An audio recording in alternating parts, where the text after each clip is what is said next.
Welcome back to Sunday Morning Get Up. My name is Cap Losselis, and grab you some tea and let's get to thinking about something. Self-love and self-worth are two completely different things. If you think self-love is a journey, self-worth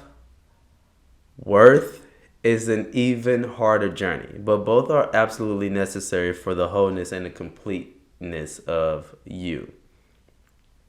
Self-love is a journey of discovering yourself. That could be a journey of pampering yourself, finding out the things you like to do, the people you like to hang around with, and ultimately learning how to feel fulfilled within yourself. You can do that in isolation. You can do that around some very supportive people. But that moment that it starts to switch, that is where your self-worth comes in. That is where your self-worth comes in. Is that transition part where you start to step outside of your comfort zone. You start to step outside of that isolation. You start to step outside of those very supportive people, and you start to sustain that amount of self-love against all odds. Now, for the longest time of myself, I would think that self-love and self-worth was like a package deal. And it most definitely is, but you got to understand how the package work. They work in tandem, but they're not the same thing. So, your self-love can almost be associated with your mental perspective. And in the previous episode, I've talked about how your mental perspective and emotions work in tandem with each other. They go hand in hand. And I'm starting to see this same type of relationship between self-love and self-worth. So just to reiterate the mental perspective and the emotions relationship, your different type of mental perspective that you have, that you hold on to, has a certain effect and a certain control over the various emotions. Or an attachment, has a certain attachment to each emotion. Now, if you experience a very high intense situation, the emotional impact of that situation can shift your mental perspective. So your emotions can affect your mental perspective, and your mental perspective can affect your emotions. High intensity, high energy, high emotional situations causes your emotions to flare, which changes your mental perspective. Your mental perspective is built through repetition. This is what I'm used to. So now when we take these into terms of self-love and self-worth, when it comes to self-love, this is what you're building. This is a mental perspective that you are building for yourself. And just like mental perspectives, they can change. So your mental perspective of your value of self-love can change. And that's what you are in the process of doing. So now, once you have built up that level of self-love and say, woo, I found a sense of myself and I hold this close to my heart. Now, you're going to have to go out into the world, out and interact with people who are just simply not going to agree with you. You don't even have to be doing anything good. You don't have to be doing anything bad. You could just simply just be being. And they will not like you, hate you, reject you for whatever reason. But you have to stand firm in those situations. That is what builds your self-worth.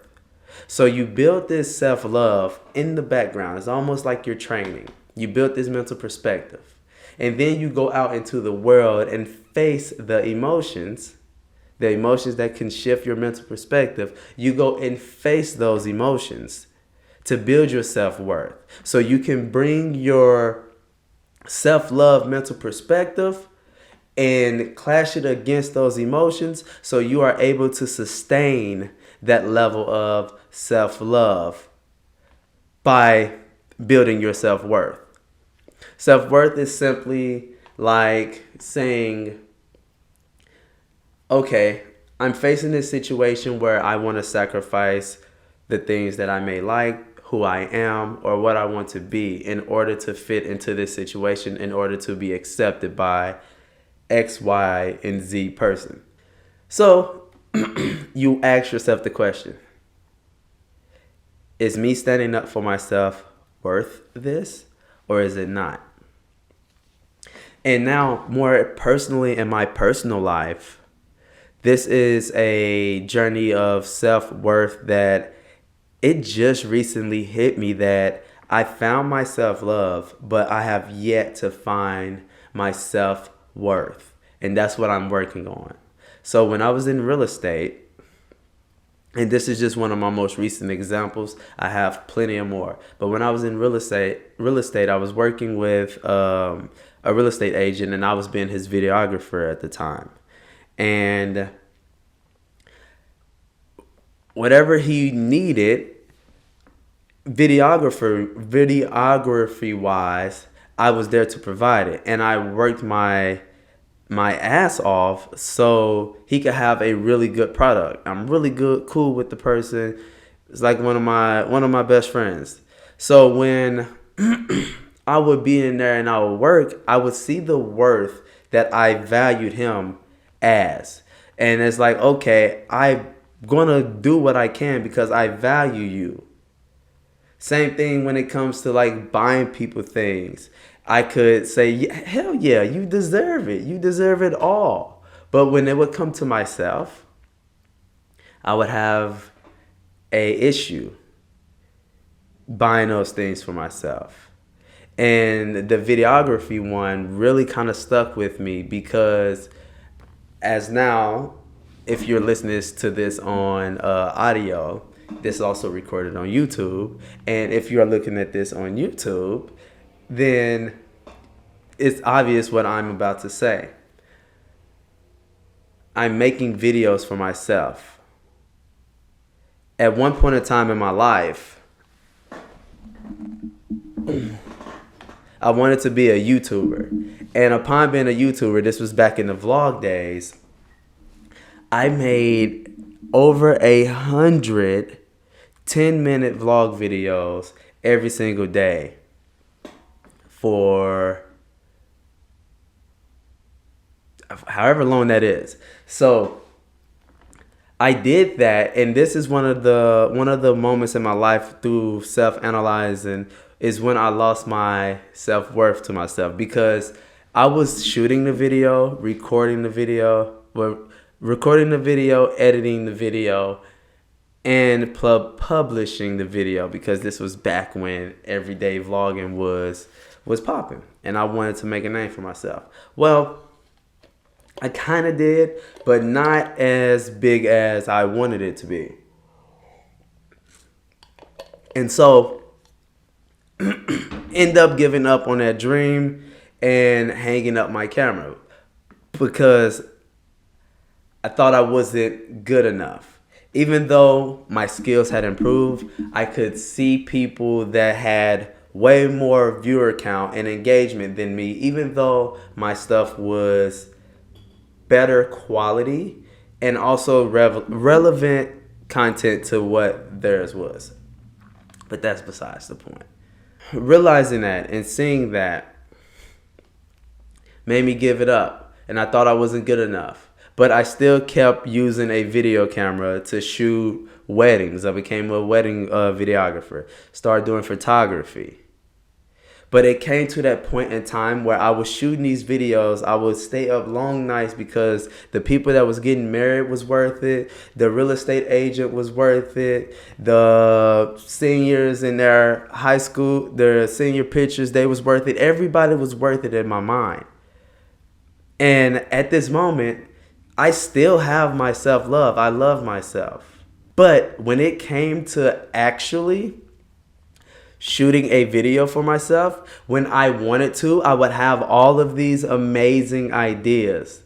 I would literally write them down in my phone. Like if I was to open up my phone right now and I'll show you my tab, it's probably over hundreds and hundreds of ideas. But when it came to actually picking up a camera and shooting it, all motivation went out the window. And I'm a big component on working past the motivation. Like keep on going, because motivation isn't always going to be there. But even after the motivation wasn't going to be there, and I knew that I knew this rule of pushing past the motivation, when I would go and put up the camera, it would incomplete projects.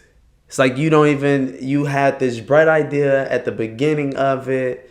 And that's what I believe that self-love part is. That self-love part is the part of you where you can have that beautiful idea. You allow yourself to think. You allow your ideas to be free-flowing and free within the confinements of your head.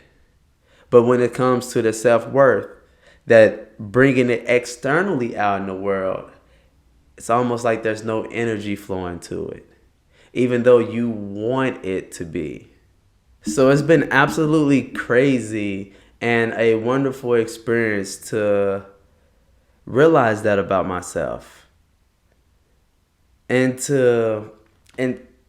crazy thing is about when it comes to life, when it comes to these journeys that we're on, even if we know we're on these journeys or don't know that we are on some of these journeys, and we just sort of wake up to it and be like, when did I get here?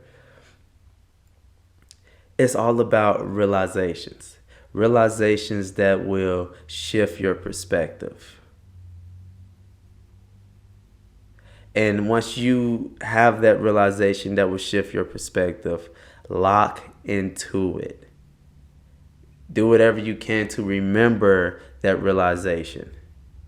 Because the fact that you had it, the fact that you received it, means that you can sustain it. Analyze the environment externally. Who is around you, who's not around you. What the scenery looks like. Is this your vibe? Is it not your vibe? Look internally. How am I feeling? Did something spark this feeling inside me which led to this realization?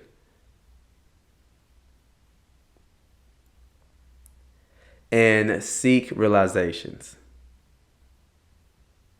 Because finding out that self-love and self-worth was two different things. They work in tandem, but one is over here and it lives externally, and the other one lives internally. And then once you can blend both of them, once you can blend having that self-love internally and allowing you to show that on the outside world, then that's where wholeness and completeness is at. Because like I said, moving past the whole motivation and knowing that before that at some point this motivation is going to leave and it's just going to be discipline and consistency. I know that. I understand that. I did a handstand challenge for 4.5 years straight, every single day. About 1,400 handstands every single day. I didn't miss one. I didn't look ahead. I didn't book ahead, or I didn't take pictures ahead of time and then just release them. No, every single day I would post one. I would do one and post ones. And I did this through having a vasectomy, through sicknesses, through everything. I was committed. So I understand how to be consistent when the motivation is gone. What I'm saying when it comes to self-love and self-worth, these are energies that you have to consciously and very intentionally work toward. Because when it came to me doing that self-worth for myself, it's like that whole vibration of self-love, I wasn't allowing it to show itself. So I didn't even have access to it unless I went back into like an isolation mode. But once I said that, I questioned myself. And I literally sat here because once you have that self-love, you can sit there and question yourself and say, if I do love myself the way I say I do in the way that I feel, are we worth it? Am I worth this to myself? Am I worth facing my fears? And now that may be a hard hell yeah, I'm worth it. Or it may be a I want to be worth it. So just know that at that moment, if you're just in a I want to be worth it mode, keep that on the forefront of your head. And understand as you keep thinking about this, it's almost like you started the initiation for a battle for you to experience your emotions, experience those emotions, and remember that love that you have for yourself and act in the essence of that self-love while you are facing those emotions and not listening to what the emotions are trying to tell you what you should do or shouldn't do to suppress you. So sustain yourself. This is a journey that you are forever on. So continue to build your self-love and just know that you still have that self-love within you. It's just when you are ready to step out and express that self-love, that then becomes a journey of self-worth. Showcasing that you are worth being your full expression of yourself against all the odds and showing that self-love. But it doesn't mean that you don't have that self-love within you as is right now. I hope you had a good get up this morning, and I hope your tea is good. Remember that I have overview.com. We have mental, emotional, spiritual, and physical based courses based on you developing yourself and developing your eye of overview. You know, understanding yourself to the smallest bits and individual but yet interconnected sides of yourself to the point where you can branch out and see where all of you are connected to give you an overview of your life. Also do intuitive-based coaching. If you're looking or you know somebody that is looking for an intuitive-based coach or a Reiki session, head over to the Eye of Overview, and I'll see you guys next week.